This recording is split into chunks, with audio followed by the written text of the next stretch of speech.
రాముల వారి యొక్క పుట్టుక సందర్భంలో ఏ విధమైనటువంటి గ్రహస్థితులు ఉన్నాయో ఆ విధమైనటువంటి గ్రహస్థితులకు పోలిక ఉన్నటువంటి ముహూర్తంగా ఉన్నటువంటిది.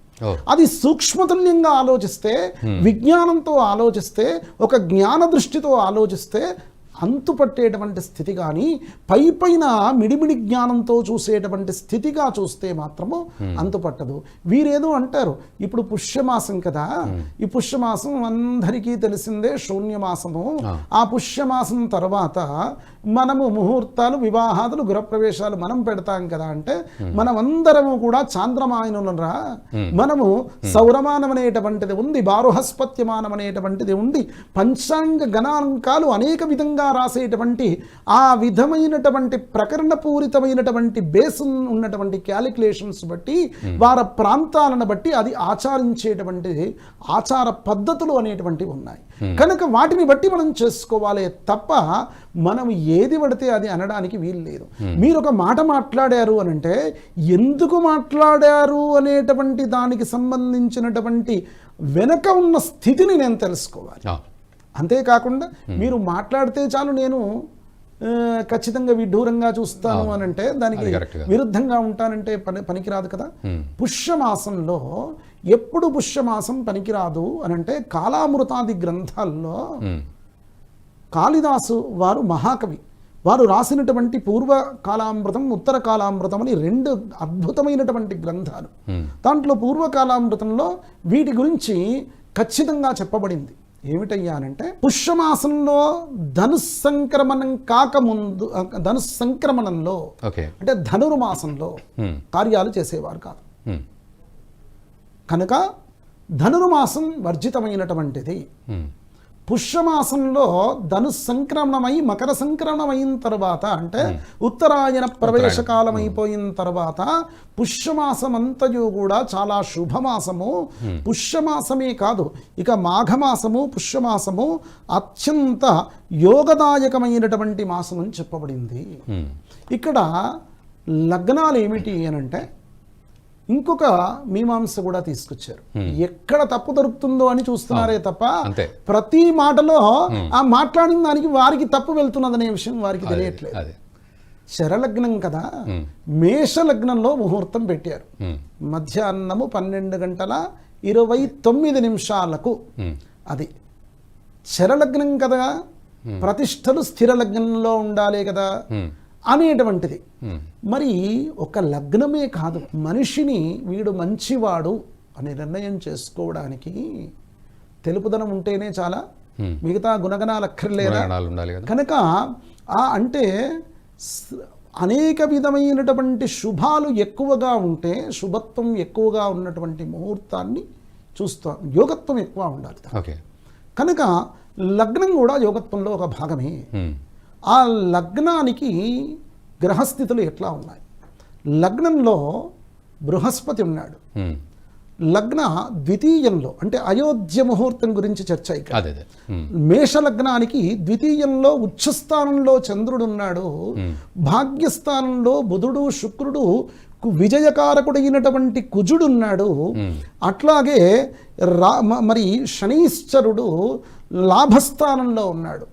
కనుక పాపం త్రిషడయాల్లో ఉండడం అనేటువంటిది కూడా చాలా శ్రేష్టమైనటువంటి అంశం కూడా లగ్నానికి, పాప అయినటువంటి వారికి.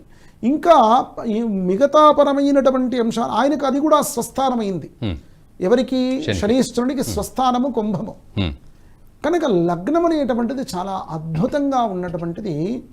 మీకు ఇందాక ఒక మాట చెప్పాను, రాముల వారి యొక్క జననం ఎట్లా అయితే అయిందో, ఆ జనన సందర్భంలో కర్కాటక లగ్నంలో వారు కూడా చరణ లగ్నంలోనే పుట్టారు.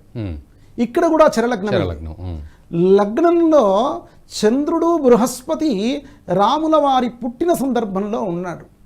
ఉచ్చస్తే గ్రహ పంచకే సురగురౌ సేంధౌ నవమ్యాం తిథౌ లగ్నే కర్కటకే పునర్వసుయుతే మేషంగతే పూషణీ నిగ్ధగ్ధం నిఖిలాపలాశ సమిధా మేత్యాధయోద్ధాయ ఆవిర్భూతమభూతపూర్వమఖిలం యత్కించిదేకం మహా.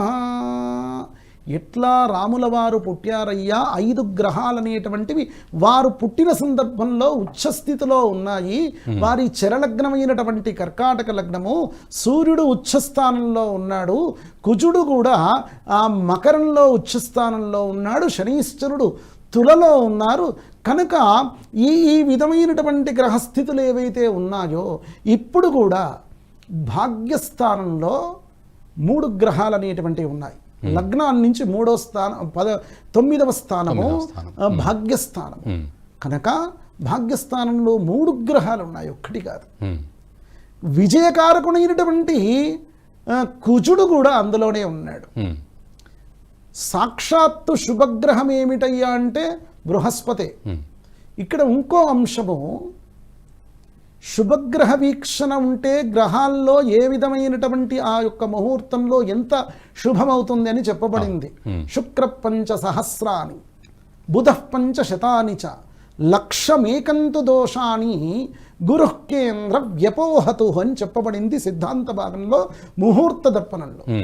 మరి శుక్రుడు కేంద్ర కోణాల్లో ఉంటే 5,000 దోషాలు పోగొడతాడు. బుధుడు ఉంటే 500 దోషాలు పోగొడతాడు. బృహస్పతి ఉంటే 1,00,000 దోషాలు పోగొడతాడు. ఒక్క గ్రహం ఉంటేనే ఇంత శుభ ఫలితం అని చెప్తున్నారే. ఇప్పుడు ఈ యొక్క రేపు 22వ తారీఖు రోజు ఆ యొక్క 12:29 3 గ్రహాలు ఆ విధమైన స్థితిలోనే ఉన్నాయే. ఏ 3 గ్రహాలను చూసి మీరు గురు శుక్ర బుధ గ్రహాలు మంచిగా ఉండాలి, ఒక్క గ్రహం ఉన్నా మంచిది అని చెప్తూ ఉన్నారే. ఆ 3 గ్రహాలు మంచిగా ఉన్నాయి అంటే ఎంత అద్భుతమైన మరి చంద్రుడు చాలా అద్భుతమైనటువంటి స్థితి అండి. అది అంటే మనము చాలా సూక్ష్మ దృష్టితో వెళ్తేనే కానీ తెలియదు. ద్వితీయము మునుముందు ఈ యొక్క రాజ్య వృద్ధి కావడానికి ఆ ద్వితీయ స్థానాన్ని చూడాలి అని, రాజ్యవృద్ధి కోసం ఆ విధమైన స్థానాన్ని చూస్తే 2వ స్థానము రాజ్యవృద్ధికి అభివృద్ధి కోసం చూడాల్సినటువంటి చంద్రుడు ఉచ్చస్థానంలో ఉన్నాడు ఆయన. కనుక ఆ ద్వితీయ స్థానాధిపతి శుక్రుడు మళ్ళీ భాగ్యస్థానంలోనే ఉన్నాడు. కనుక పాపకారకుడు అయినటువంటి శనీశ్వరుడు స్వస్థానంలో ఉన్నాడు ఇక్కడ. కనుక ఏ విధమైనటువంటి గ్రహాన్నైనా చూసుకోండి, చాలా అద్భుతమైనటువంటి ముహూర్తం. అభిజిత్ ముహూర్తం 12 గంటలకు పెట్టారు, మధ్యాహ్నం పెట్టడం ఏంటి, ఇంకేదో ఆ విధమైనటువంటి అంటే వానికి ఎక్కడ దొరికితే అక్కడ అనడమే. అంటే నోటికొచ్చింది ఇంకేదో ఎవరి ద్వారానో విన్నటువంటి విషయము వీడేదో ఇంకా తీసుకొచ్చి మాట్లాడారు. ఈ వీడియో మీకు నచ్చినట్టయితే లైక్ చేయండి, 10 మందికి షేర్ చేయండి. అలాగే కామెంట్ల రూపంలో మీ అభిప్రాయాలను మాతో పంచుకోండి. Nationalist hub group of channels ను సబ్స్క్రైబ్ చేసుకుని తెలుగునాట జాతీయవాద జర్నలిజాన్ని ప్రోత్సహించండి. ఈ వీడియో కింద ఉన్న బెల్ ఐకాన్ పై క్లిక్ చేయడం మర్చిపోవద్దు.